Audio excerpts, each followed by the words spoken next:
Sebuah karya seni digital dibeli dengan harga jutaan dolar, ikon pada game, pixel art, atau bahkan yang terbaru, foto-foto selfie Ghazali yang laku sampai miliaran rupiah.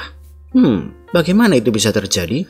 Well, itu semua terjadi karena adanya NFT. Tapi apa dan bagaimana NFT ini sebenarnya? Kenapa semua orang membicarakannya? Mari kita cari tahu. Selamat datang di Matahari Kripto, tempat belajar kripto terbaik di Indonesia. Karena kami selalu menggunakan analogi sederhana, penjelasan mudah, dan contoh-contoh yang menarik. Sehingga siapapun bisa memahami dan mudah untuk dimengerti. Pada video kali ini, kita akan membahas apa dan bagaimana NFT ini bekerja dan berfungsi. NFT adalah singkatan dari Non-Fungible Token. Tapi apa sebenarnya fungible itu? Apa maksudnya?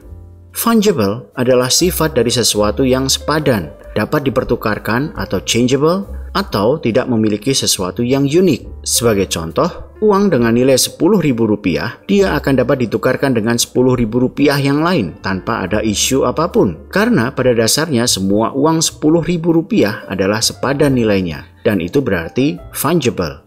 Tapi berbeda dengan lukisan Mona Lisa misalnya, yang hanya ada satu originalnya di dunia. Inilah yang membuat lukisan Mona Lisa unik dan tidak ada padanannya, sehingga bisa disebut sebagai non-fungible. Pada dasarnya, cryptocurrency seperti Bitcoin, Ether, atau token Uni dan Cake adalah fungible token yang dapat saling dipertukarkan dengan nilai yang sama. Tapi NFT atau non-fungible token sama seperti lukisan Mona Lisa. Adalah sebuah token atau koin digital yang memiliki keunikan atau atribut khusus yang tidak dapat disamakan satu dengan yang lainnya. Jadi, NFT adalah koin yang unik. Tapi apakah fungsi sebenarnya dari NFT? NFT digunakan sebagai bukti kepemilikan dari sebuah file digital, atau dengan kata lain, sertifikat kepemilikan atau keaslian versi digital. Seperti pada lukisan Mona Lisa original yang divalidasi dengan sertifikat keaslian untuk membedakannya dari lukisan reproduksi atau lukisan palsu. Dalam perkembangan dunia digital, begitu mudah untuk melakukan reproduksi file digital. Hanya dengan meng-copy-paste atau salin dan tempel, kita sudah bisa mendapatkan salinan file digital yang sama persis. Membuat keaslian file atau file original akan sulit untuk terdeteksi, dan disinilah fungsi NFT berlaku. Popularitas mengkoleksi barang-barang fisik seperti lukisan, patung, album musik, mobil, dan buku juga berlaku pada barang digital. Hanya saja pada barang digital ini tidak ada bentuk fisik yang dapat dimiliki. Jika kita membeli lukisan Monet sebagai contoh, kita bisa membawa pulang lukisan tersebut sekaligus mendapatkan sertifikat keasliannya. Tetapi jika kita membeli digital art Monet, kita hanya memiliki catatan kepemilikan. File digital art tersebut tetap bisa untuk disalin dan diedarkan oleh siapapun. Kita tidak memiliki kuasa apapun terhadap barang digital yang kita beli. Atau dengan kata lain, kita hanya memiliki hak untuk menyombongkan diri bahwa kita adalah pemilik file tersebut. Menjadikannya sesuatu yang sulit untuk dipahami oleh banyak orang saat ini. Mengapa kita membeli sesuatu yang bahkan kita tidak bisa memiliki wujud fisiknya dan tidak memiliki kuasa atas barang tersebut? Saat ini NFT hanya berharga bagi orang yang mau membelinya dan setelahnya. Dan juga setelahnya lagi jika ada. Lalu bagaimana NFT ini dibuat? Siapapun bisa membuat NFT dan disebut sebagai kreator. Kreator menciptakan barang atau karya digital, bisa berupa gambar, tulisan, video, atau apapun yang hidup dalam dunia online. Lalu kreator membuat sebuah token di sebuah blockchain yang memiliki smart contract seperti Ethereum, Binance Smart Chain, dan Solana. Token ini menyimpan informasi tentang barang digital yang dijual, meliputi nama token, simbol, unique hash, dan link barang digital yang akan dijual untuk membuktikan keasliannya. Harap diingat bahwa barang digital ini tidak tersimpan dalam token, tapi hanya atribut atau informasi yang terkait dengannya. Setelah token dibuat, maka kreator bisa menjualnya kepada siapapun. Dan orang itu nantinya akan bisa menjadi pemilik baru dari barang digital tersebut. Singkatnya, NFT adalah sebuah token yang berfungsi sebagai sertifikat keaslian versi digital yang dapat diverifikasi dengan instan dan menunjukkan riwayat pemilik sebelumnya.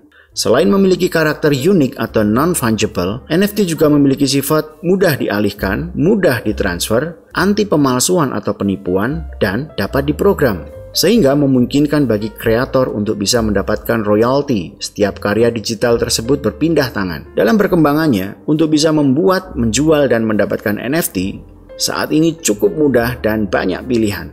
Kita tidak perlu membuat token sendiri dan memprogram smart contract untuk diluncurkan pada blockchain. Sekarang, Anda bisa masuk ke NFT marketplace seperti OpenSea dan Rarible, lalu menyambungkan wallet Anda seperti MetaMask dan dengan segera akan dapat menjual atau membeli NFT.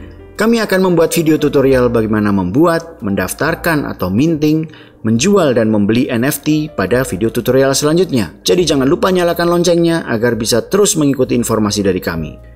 NFT bisa menjadi sangat mahal dan populer, seperti CryptoPunk, Nyan Cat, atau karya-karya Beeple yang laku jutaan dolar, baik di Decentral Marketplace maupun pada galeri seni di dunia nyata. Dan siapapun bisa membuat NFT. Jika keberuntungan datang, karya digital ini bisa digemari dan menjadi koleksi populer bagi masyarakat global, seperti foto selfie milik Ghazali. Selain hanya sebagai hak untuk menyombongkan diri atas kepemilikan file digital, apalagi kegunaan NFT ini? Karena NFT pada dasarnya berlaku sebagai penanda kepemilikan dalam dunia digital, selain menandai barang seni digital, NFT juga bisa digunakan dalam dunia digital yang lain, seperti pada Decentraland, sebuah dunia virtual di mana Anda bisa membeli properti atau tanah digital yang nantinya bisa dibangun, dijual, atau digunakan untuk beriklan. Pada online game atau decentral game, NFT banyak digunakan sebagai penanda kepemilikan item langka pada game yang bisa dijual belikan kepada sesama player. Nama domain juga saat ini mulai menggunakan NFT untuk menetapkan kepemilikan nama domain atau website, seperti pada Unstoppable Domains. Selain itu, beberapa NFT juga bisa dijadikan sebagai jaminan pinjaman atau collateral, seperti di NFT-Fi. Tapi tidak semua NFT digunakan untuk hal-hal baik atau bersifat netral. NFT juga bisa dipergunakan sebagai penyamaran bentuk tindak kriminal seperti pencucian uang dan penyuapan. Pejabat korup akan dengan mudah menerima uang suap yang disamarkan, cukup dengan membuat sebuah NFT dari file digital apapun, lalu menjualnya kepada pihak yang ingin menyuap, tentu dengan harga yang fantastis. Dan secara resmi dia menerima uang karena menjual barang seni buatannya, bukan menerima suap, sehingga dia dapat terhindar dari pengawasan badan anti korupsi seperti KPK. Apakah popularitas NFT ini akan terus berlanjut atau hanya menjadi booming sesaat saja? Mungkin sulit untuk menjawabnya sekarang, karena saat ini semua orang membicarakan NFT. Perusahaan-perusahaan besar juga mulai terjun ke dalam bisnis yang berkaitan dengan NFT. Tapi di sisi lain, masih sulit membayangkan bagaimana orang menghabiskan miliaran rupiah hanya untuk catatan kepemilikan aset digital tanpa kuasa apapun terhadap aset tersebut. Mungkin kelak akan ada fungsi lain dari NFT ini seiring dengan perkembangan teknologi di dunia blockchain. Tapi saat ini NFT masih hanya berfungsi sebagai stempel digital dari sebuah data binari atau file digital tanpa ada klaim di dunia nyata. Hanya waktu yang bisa menjawabnya. Jadi nantikan update informasi terbaru dari kami tentang NFT dan perkembangannya hanya di channel ini. Sekarang Anda tahu apa itu NFT. Kami berharap informasi ini bisa menambah wawasan bagi Anda. Terima kasih telah menonton, semoga bermanfaat dan sampai bertemu di video selanjutnya. Bye-bye.